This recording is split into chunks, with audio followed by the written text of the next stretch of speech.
We're going to have a look at half saddle and saddle pose now. Now with this position, I generally like to prop quite a lot, and there's a few little nuances to this position. That is the difference between a beginner's practice and an advanced practice, and quite often we confuse the two. So when we prop it up, we think, oh, that's the beginner variation, but I explain to you your own biases of what we expect to see from the Yoga Journal, from Instagram, and the reality of what an actual advanced pose is and what makes the pose advanced.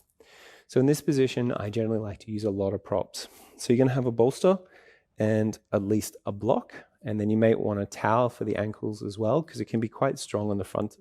Towel, a blanket for the front of the foot as well. Towels work as well, I guess, because it can get quite strong when you're in this position for a long period of time. And a little bit of props, you can make this more comfortable for your students.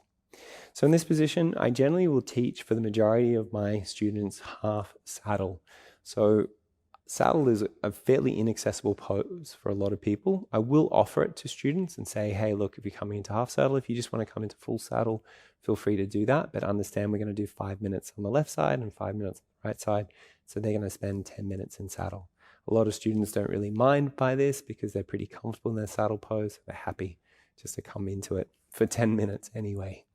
So the way we'd start this off is I'm actually going to start on the wrong leg first, just so you can see what I'm doing. But you're going to have the right foot out in front of you, left knee bent, block goes underneath your right sit bone. And I do this to keep the hips a little bit more level. So when we're lying back, we're not lying back and twisting the spine as well. We're just lying straight back so the hips stay level. Now the other reason why I do this is because we want to try and get the heel to the bum as much as we can. So we got to understand what the target area of this pose. It's the stomach pathway. But in particular, it's not going to be your iliopsoas as much as it's going to be more your rec fem. If your psoas is tight, then you're definitely going to get into it.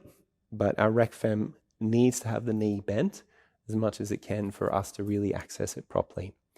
And so with the block underneath the bum, heel is up into the buttocks. Now, depending on the bulk of your thigh, you will require less lift. So, if you've got a big bodybuilder dude that comes into class and he's got a big bulky thigh, then he's going to need more lift underneath his right sit bone to actually find that balance and that stability in this position. Now, if I was to remove that block from underneath my bum and drop down, so look at that space I now have in between my calf and now my thigh. So even that when I come back, there's all this space going on here. So now it means that my knee's not as bent. So if you see somebody like lying back with the knees out to the side, and particularly if they start to put their foot out to the side like this, so if somebody's got a lot of internal rotation in their femur bone, they'll tend to want to do this because it's easy, but it's not actually more advanced. They're just relying on their skeleton to help them get down deeper into this position. They're kind of cheating so they can look like Instagram or the Yoga Journal. They're not getting as much benefit. So it's fine, but you have to ask yourself, why are you practicing? Do you want health benefit, or do you want to, find the right form that matches what you've seen on the internet? So in this position, again, foot tucked in and as close to the bum as possible. And that helps us to open out through the front of the ankle. So foot out to the side, you're also externally rotating your shin. That's going to be really bad for your knee in the long term. So it does externally rotate a little bit, but not as much as we'll end up doing it for some people, and you'll start to get issues with your knee. And then we're skipping this opening through the front of the ankle if we're doing that. So foot tucked in as close to the bum as much as you can. And then again, because there's now space in between our calf and our bum, we use that little bit of stacking underneath our buttocks to try and get it. So there's now no space in between our calf and our thigh. Now you can't get any more out of that, so there's no point trying. So that's your range, that's your effective range. There's no point trying to get any more than that. That's all you're going to use in your day-to-day life. So be super content with that. You've finished the bending of the knee. No need to work more on that. Now you're going to have the bolster back behind you like so. Now you're going to allow yourself to come into this very tentatively, because a lot of the time we just jump back into this and we don't necessarily feel the compression in the spine when we're in it, but we feel it when it comes out of it. So it's very important to understand that the body over time will open up for us. So initially there's a stretch reflex of the muscle feels stretched, and it tightens up a little bit just to protect itself. Then over time we relax and we experience the phase change, and as we experience the phase change, you notice the muscles lose that tone. So it just relaxes a little bit, and as it loses the tone, it lengthens, and that's what we're really looking for here, to access the muscle a little bit more, but because we relax, not because we force. And then over time, you'll start to allow yourself to go further and further back. Maybe you remove the bolster, start to come back. Maybe you'll bring the bolster back and bring the bolster underneath the elbows. Maybe you'll be quite comfortable now to lie straight back on top of the bolster and then just relax back like this. And this is perfect, no need to go any further. It's important to realize what the compression points are going to be in this. So if people have they're in this position and they don't feel any sensation around here and their ribs are sticking up, they're in compression. It's as simple as that. Because if your ribs are sticking up, it means that your psoas is tight, which attaches to your lesser trochanter and then attaches to the transverse process of the L1, L5 spine vertebrae of the spine. And so it's pulling forward, and as it does, it's going to lift the ribs up. Now, the other thing that could be happening is that you're getting into your rec fem, and your rec fem attaches to the anterior inferior iliac spine, and that's now going to tilt my pelvis forward, which is also going to create more spinal extension here. So it's sort of like arching your spine a little bit more. In either one of those things, you're going to move closer towards this compression point more than anything. But if you've got more range, you'll be completely flat. Like your ribs will just be completely flat and there'll be no arch in your spine whatsoever. Now, what we're going to get in this final position is eventually you'll remove the block, remove the bolster, and lie onto your back. Now, using a block underneath the bum is again more advanced in this situation again, because you're lifting your hips up more, and because of that, you're going to extend your hips more. So remember, extension of the hips is knee going back and torso going back. Now, you'll see people in full saddle, and so full saddle is just with the other knee bent as well, lying on the ground, and they're super relaxed, nothing really is happening. Now, they've kind of hit their range. They look fantastic, but they can't get any more out of that because the ribs are just relaxed down.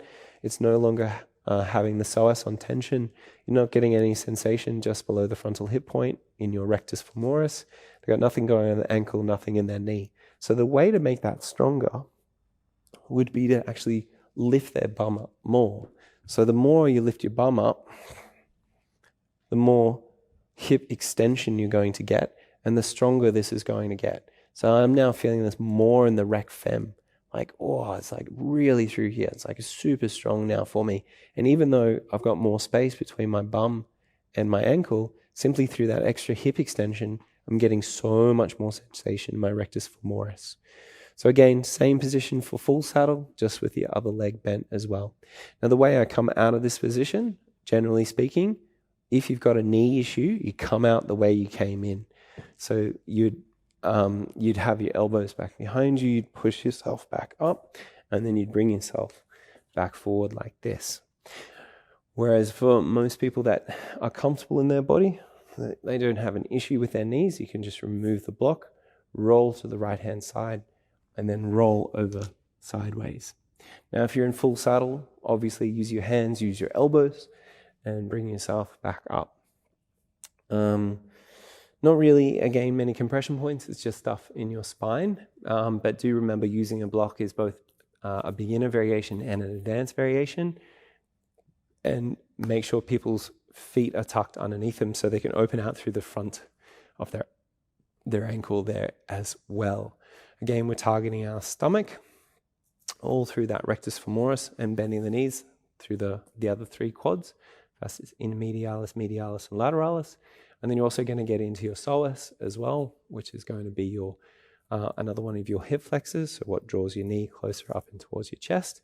You're going to be targeting through your tibialis anterior, and then also all the connective tissue that comes over the front of the ankle there as well. If your ribs are really flared, you might get some stuff through your rectus abdominis, but it's definitely not a target area. It's just a bit of a part of the pose that comes.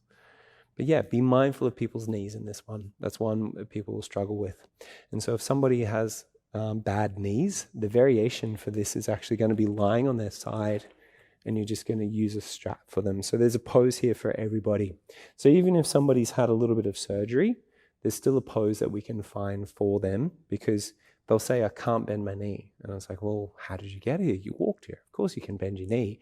You just don't like to go to the point of full compression, so full flexion of the knee, because that's going to compress the knee and it's going to create a lot of pain. So if you've had some surgery, you want to try and get mobility, very light sensation, no pain whatsoever, 1-2 minutes max for those people initially, and then over time a little bit more. And so they'll just lie on their side. And so as they lie on their side, same thing, same leg, you'll just get the strap, bring it over the foot. Now, a couple of variations here. What I like to do is bring the strap underneath the foot like that, and then bring the strap in between the first and second toes. Now this is going to help to open out through the front of the ankle. You can skip that as well. So again, big toe, second toe, just comes through that, and kind of like looks like a thong. Now, what do we call it? Flip-flops as well. I'm Australian, we call it thongs.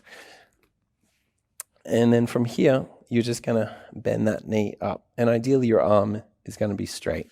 Just lying on your side, and again, just a little bit of sensation, nothing painful. And then people that have had some issues with their knee can still practice. And scar tissue is going to be the thing that's going to be limiting their range mainly. A little bit of stress is going to help to release collagenase. Collagenase helps to break up old scar tissue and ultimately put down healthy connective tissue in its place, finding more range in the future. And that's going to be your saddle pose or half saddle pose.